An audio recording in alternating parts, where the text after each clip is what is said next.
Today is the 2nd of September, and this is the second night we're talking the Theragatha. Now we come to the pairs of verses, verse 1 to 1 by Uttarat. There is no permanent existence, nor are the constituent elements eternal. The elements of existence arise and pass away repeatedly. 122. Knowing this peril, I am not concerned with existence. Being detached from all sensual pleasures, I have gained the annihilation of the asavas. 123.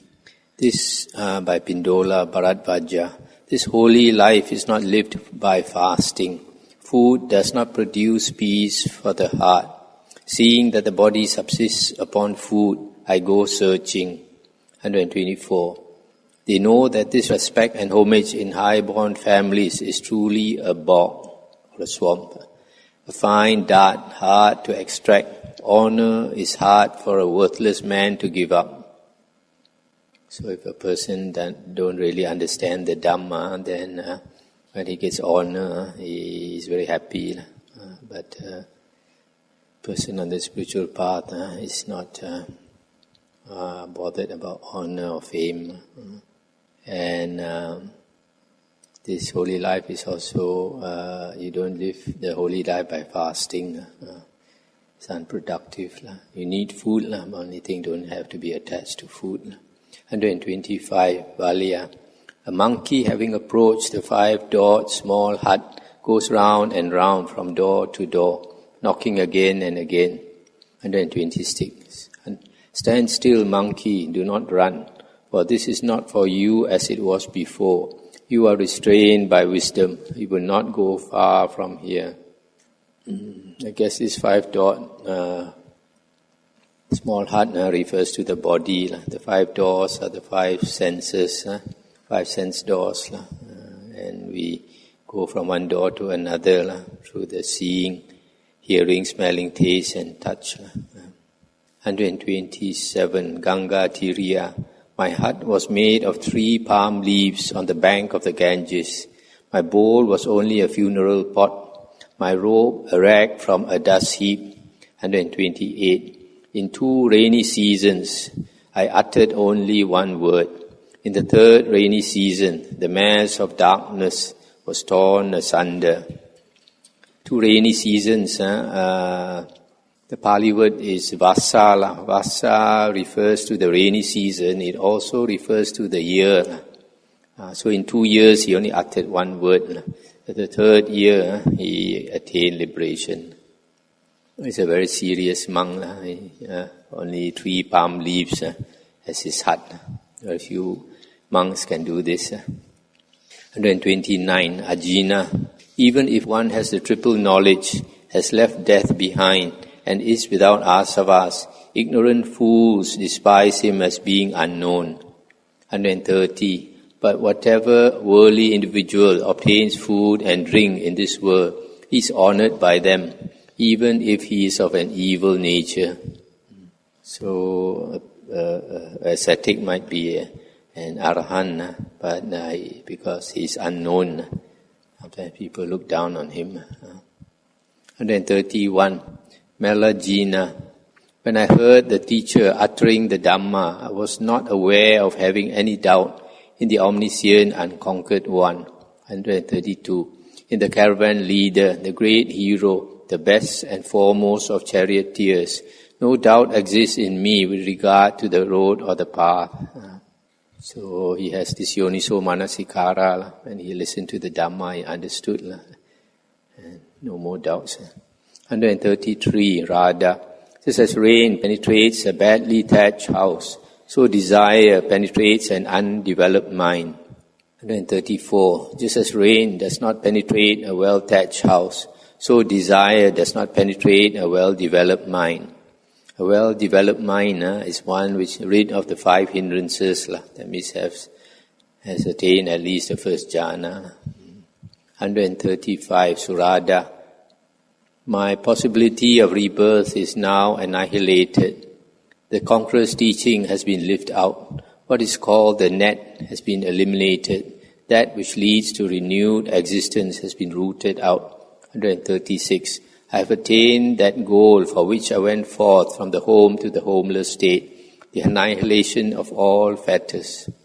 137. Gotamat. At ease sleep the sages who are not bound to women, among whom truly always to be guarded, truth is very hard to find.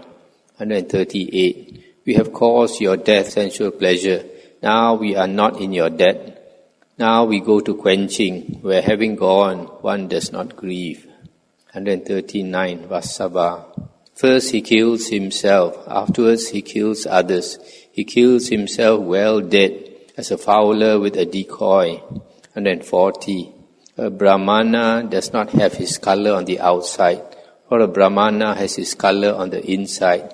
He truly is black, in whom are evil deeds, Sujampati. He kills himself, I guess he kills his ego, and then afterwards he kills others, the attachment to others. Once he has killed the self, then all the mind also is killed. And his real color is inside, his real essence, you can't see from the outside. 141. Mahā Desire to hear increases hearing. Hearing is an increaser of wisdom. By wisdom one knows the goal. The goal, when known, brings happiness. 142. One should make use of solitary beds and seats. One should practice release from fetters. If one does not gain contentment there, one should dwell in the Sangha with self-guarded, possessed of mindfulness. So this hearing refers to hearing the Dhamma, then wisdom increases. And if one cannot live the solitary life for some reason, maybe the mind is too disturbed, cannot settle down, or a person is too old, cannot live in the forest alone, then he should stay with the Sangha. 143. Jotidāsat. Those people of harsh effort who molest men with an action involving nooses and varying in aims are treated in the same way, for their action does not perish.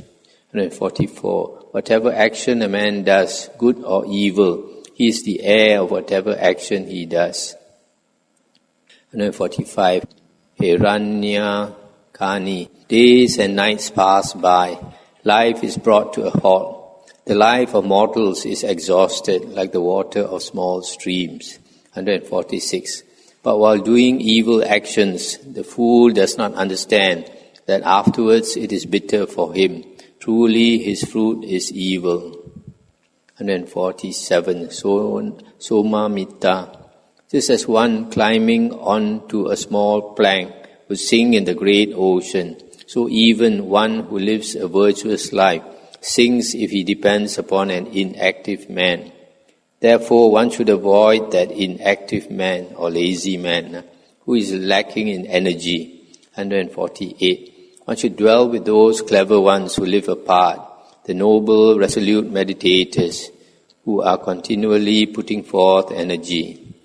So, as before, should not keep company with a fool. 149. Somamittat. People are bound to people. People depend on people. People are hurt by people, and people hurt people. 150. What need then has one of people, or those born of people? Go, leaving these people who have hurt many people. So we are attached to relatives and friends. If we want to practice the holy path to end attachment and suffering, we have to leave them. 151. Mahākāḻat.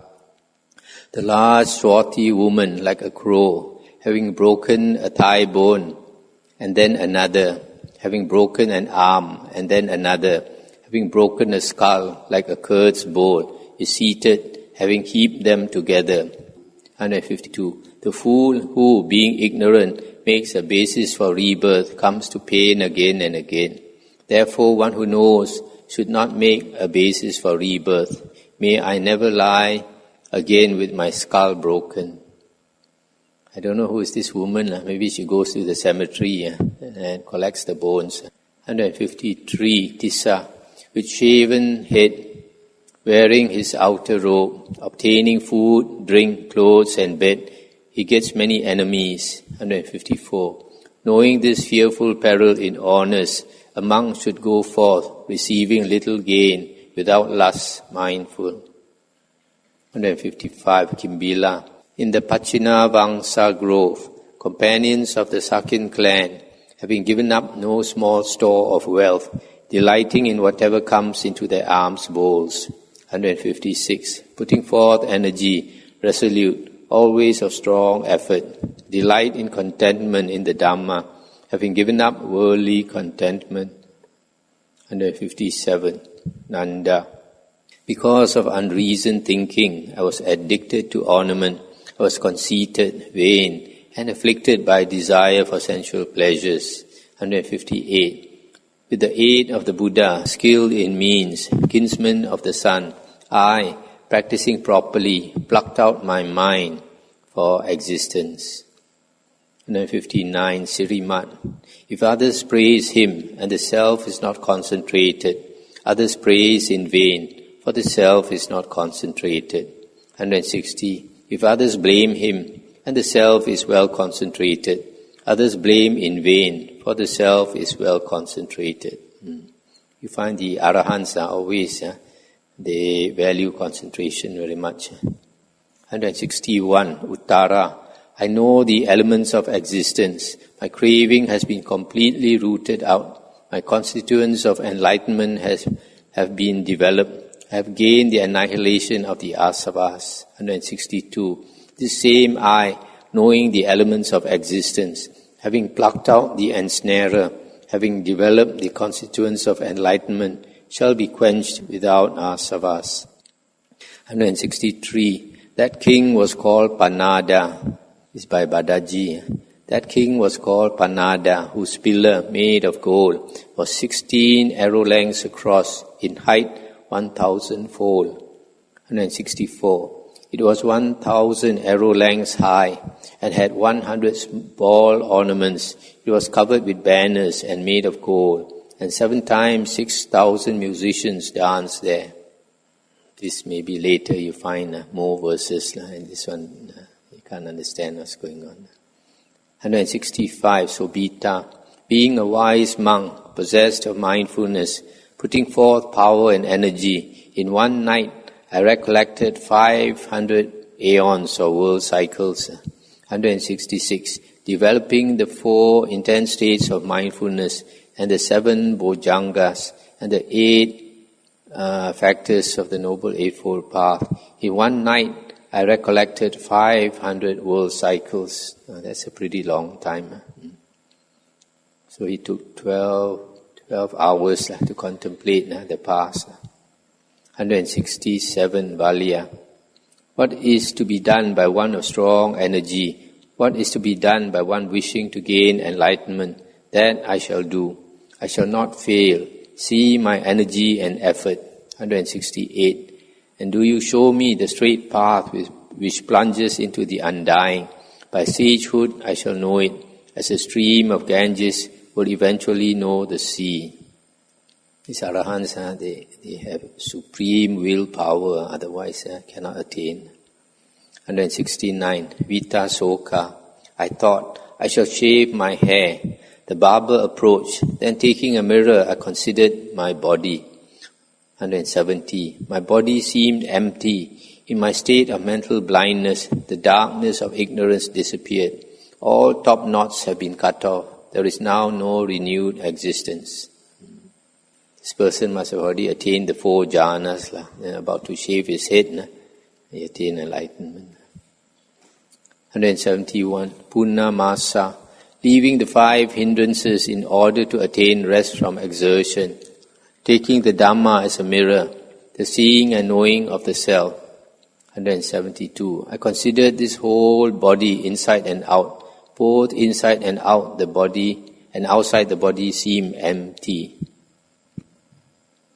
Nandaka, 173, just as a noble thoroughbred, having stumbled, stands firm again, and making a violent effort again, draws its burden undaunted. 174. So should you consider me as one possessed of insight, a disciple of the fully enlightened one, the Buddha's own thoroughbred son.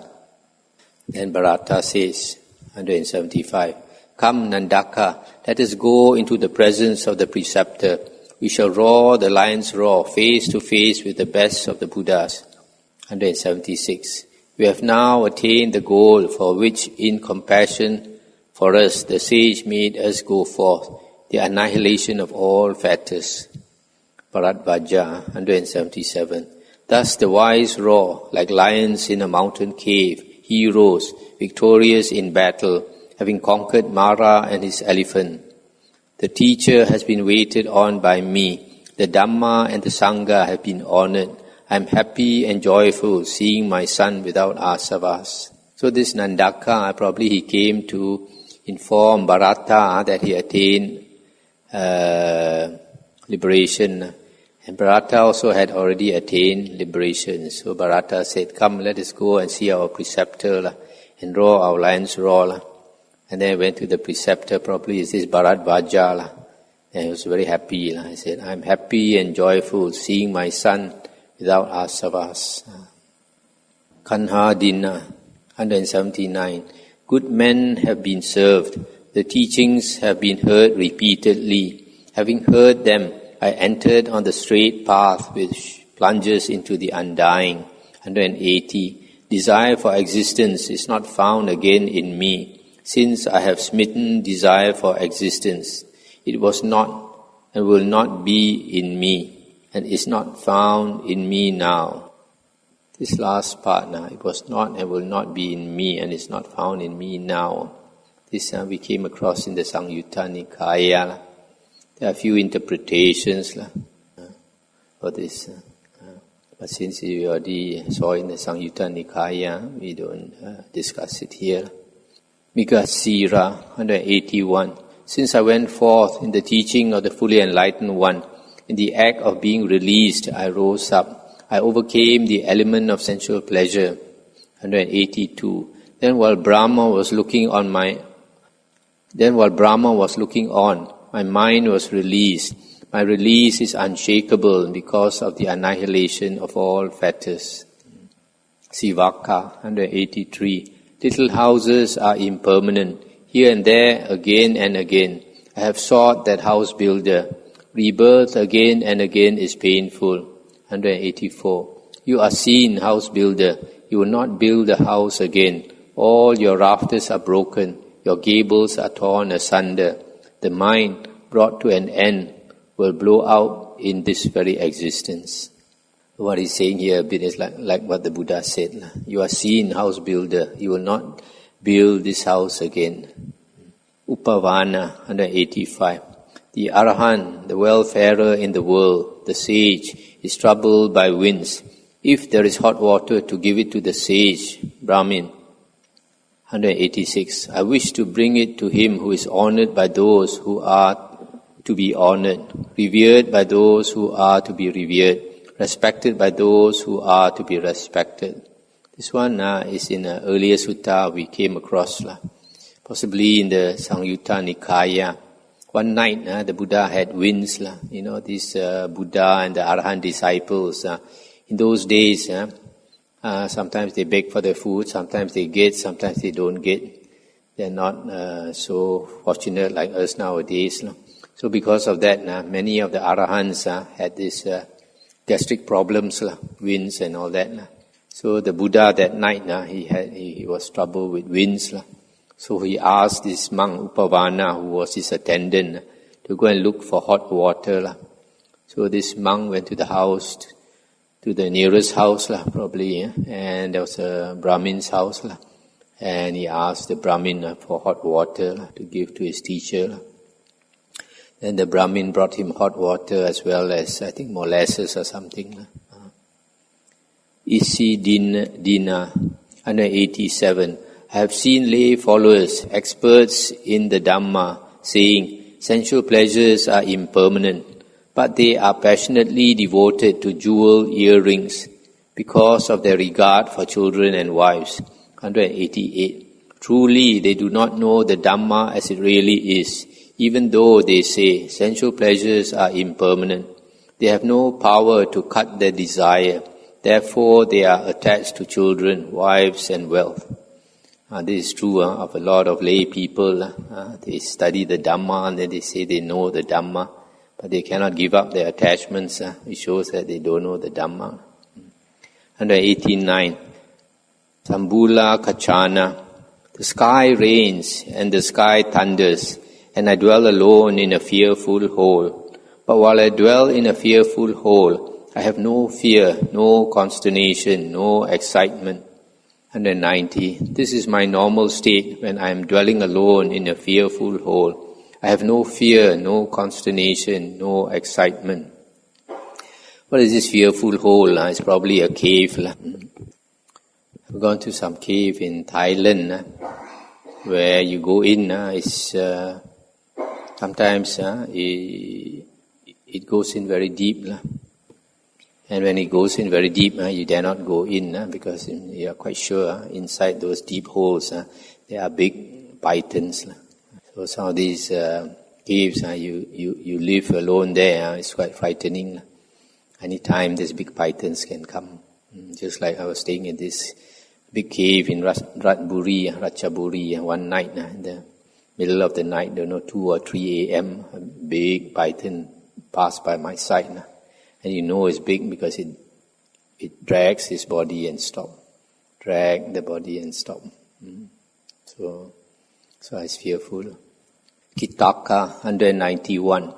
Whose mind stands like a rock and does not quiver, unattached to lustful things, is not shaken amidst the shaking world. Whence will pain come to him whose mind is developed? 192. My mind stands like a rock and does not quiver, unattached to lustful things. It is not shaken amidst the shaking world. My mind is thus developed. Whence will pain come to me? Sona Potiriya Putta. 193. Night with its garland of lunar mansions is not just for sleeping. This night is for staying awake for one who knows. 194. If an elephant should trample upon me when I had fallen from the shoulder of my elephant in battle, death would be better than that I should live defeated. So certain nights, they're so starry, it looks like a garland of lunar mansions. So he says, it's better to die in battle than to live defeated. In other words, put forth energy and willing to die. But then even you put forth energy, willing to die, you must use wisdom also. You have a good chance of winning, then only you strive on. Nisabha 195. Giving up the 5 strands of sensual pleasures, delightful in form, pleasing the mind, in faith, having gone forth from the home, one should put an end to pain. 196. I do not long for death, I do not long for life, but I await my time, attentive and mindful. Usabha 197. Putting over my shoulder a robe, the color of mango sprouts, seated on an elephant's neck, I entered a village to beg. 198. Descending from the elephant's shoulder, then I felt great agitation. I was agitated, then calm. Again the annihilation of the asavas. I don't know whether this is a real elephant. I don't know what's a monk doing on the elephant's shoulder. Kapatta Kura 199. This fellow rag, Kapatta Kura, is truly a rag. In a clean jar of the undying, filled to overflowing, a measure of the Dhamma has been put. A place has been made to heap up meditations. 200. Do not nod off to sleep, rag, lest I strike you on the ear. For nodding off in the midst of the Sangha, rag, you have not learned the measure. So he's telling himself he's going to knock himself on the ear if he falls asleep. Kumara Kasapa 201. Hail to the Buddhas, hail to the Dhamma, hail to the good fortune of our teacher, wherein a disciple will experience such a Dhamma for himself. 202. Through innumerable aeons they have attained individuality. This is their last, this is their final body, connected with the journeying on of birth and death. There is now no renewed existence. Dhammapala. 203. The young monk who applies himself to the Buddha's teaching is indeed awake amidst the sleepers. His life is not in vain. 204. Therefore, a prudent man, remembering the Buddha's teaching, should devote himself to faith, virtue, trust, and the sight of the Dhamma. So this monk is very diligent. When people are asleep, he is still awake. Brahmali. 205. Whose faculties have been quietened, like horses well tamed by a charioteer. What venerable one, rid of pride and without asavas, do even the devas envy. 206. Mine are the faculties which have been quietened, like horses well tamed by a charioteer. Even the devas envy me, venerable, rid of pride and without asavas. Mogaraja. 207. Mogaraja, of evil complexion but noble in heart, you are always concentrated. There are wintry, cold, dark nights. You are a monk. How will you fare? 208. I have heard that all the Magadhas possess corn. I should lie down with a roof of thatch like others in comfort. Visakha Panchali Putta. 209. One should not suspend others from the Sangha, nor object to them. One should not revile, nor raise one's voice against one who has gone to the far shore. One should not utter praise of oneself in the assemblies, not being conceited, speaking in moderation, having good vows. 210. Quenching is not hard to obtain for him who sees the goal, even though it is very fine and subtle, who is skilled in mind, of humble manner, practicing the virtuous conduct cultivated by the Buddha. Chulaka. 211. The fair-crested peacocks cry out, fair-winged with beautiful blue necks, fair-faced and with beautiful song and fine cry. This great earth is well grassed and well watered. The sky has good clouds. 212. There is the beautiful aspect of a happy man. Meditate upon it. A good man finds it easy to go forth in the teaching of the well-enlightened one. Attain that uttermost unchanging state, most pure, subtle, very hard to see. Anupama. 213. The mind, seeking its own pleasure, erecting its own stake, has come. You go only where there is a stake, an executioner's block. 214. I call you witch mind, I call you rogue mind. You have found the teacher who is hard to find. Do not incite me to what is not the goal. So this refers to the time when the monk was not enlightened yet. So the mind was giving him a lot of problem. So he is scolding the mind, witch mind, rogue mind and all that. Vājita. 215. Journeying on for a long time, I have changed from one transition to another, not seeing the noble truths, a blind, ordinary individual. 216. When I was vigilant, the journeyings on were brought to an end. All the transitions were cut out. There is now no renewed existence. Sandita. 217. Beneath the fig tree of green appearance, sprouting, being mindful, I obtained one perception concerning the Buddha. 218. Which perception I obtained 31 aeons ago. By reason of that perception, I have gained the annihilation of the asavas. This perception concerning the Buddha might be the Dhamma he learned 31 aeons ago. And because of that, maybe he remembers the Dhamma he learned. There are some of them, when they struggle, there's no Dhamma in the, maybe at that time, no Dhamma. Or maybe there was the Buddha, but he didn't meet the Buddha, or he didn't learn the Dhamma.